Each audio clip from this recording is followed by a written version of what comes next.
Hi, this is Pastor John. This is actually Good Friday on Easter week. We're here with this series, American Dystopia.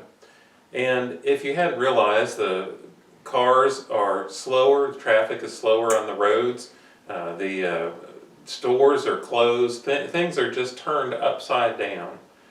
And a lot of this is because there's a fear of this disease. Of course, we know it's called the coronavirus or COVID-19 or however you want to say it, all those things. But think about this. There is such fear of death and destruction that our leaders are willing to turn our government upside down and our lives topsy-turvy so that we could avoid this particular disease. Now it's interesting, if you were to just look at the statistics right now, you would note that we now have 100 cases of it in our county. Our county's population is over 300,000.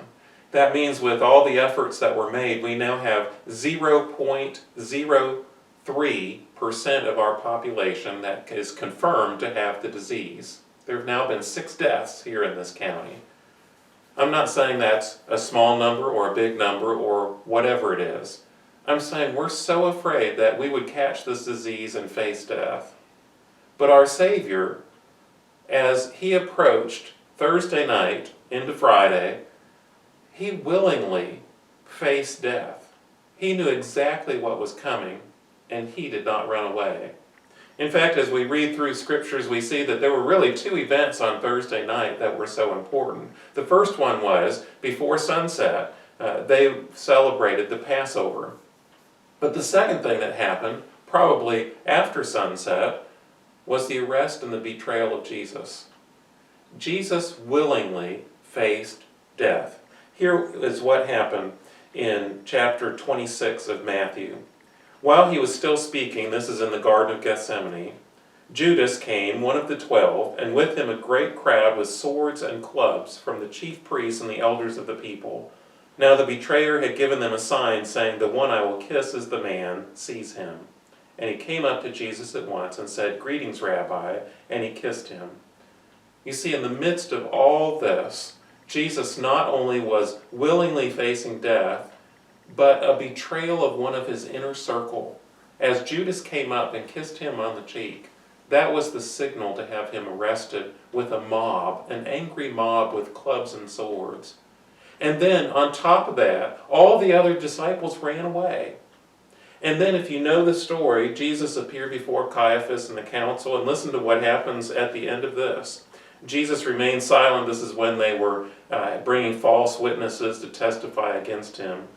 The high priest said to him, "I adjure you by the living God, tell us if you are the Christ, the Son of God." Jesus said to him, "You have said so.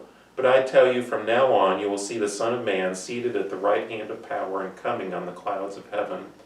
Then the high priest tore his robes and said, "He has uttered blasphemy. What further witnesses do we need? You have now heard his blasphemy. What is your judgment?"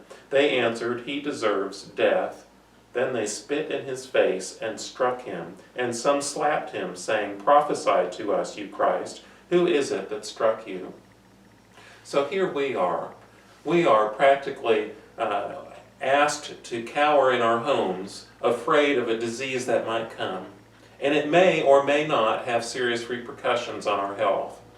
Jesus, however, given the plan of his Father, he was willing to be betrayed, he was willing to be deserted, he was willing to be falsely accused, he was willing to be slapped and struck and beaten, and that's just the first part of this. The next day would be so much more horrible, the Friday.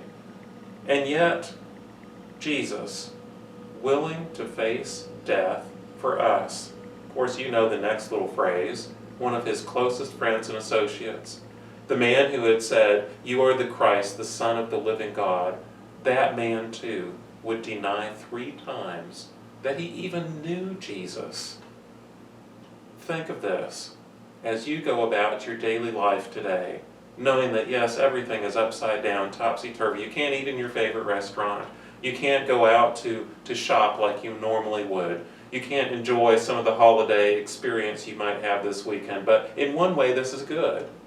Because now you can stop and reflect on the real meaning of what this is without all the distractions of the Easter Bunny or whatever it is that they have going on. You can reflect on what it cost Jesus to do this for you. Your life isn't quite as topsy-turvy as it could be. You too could be facing certain death, false accusations, denials, betrayals, slappings, beatings. That's what Jesus did for us.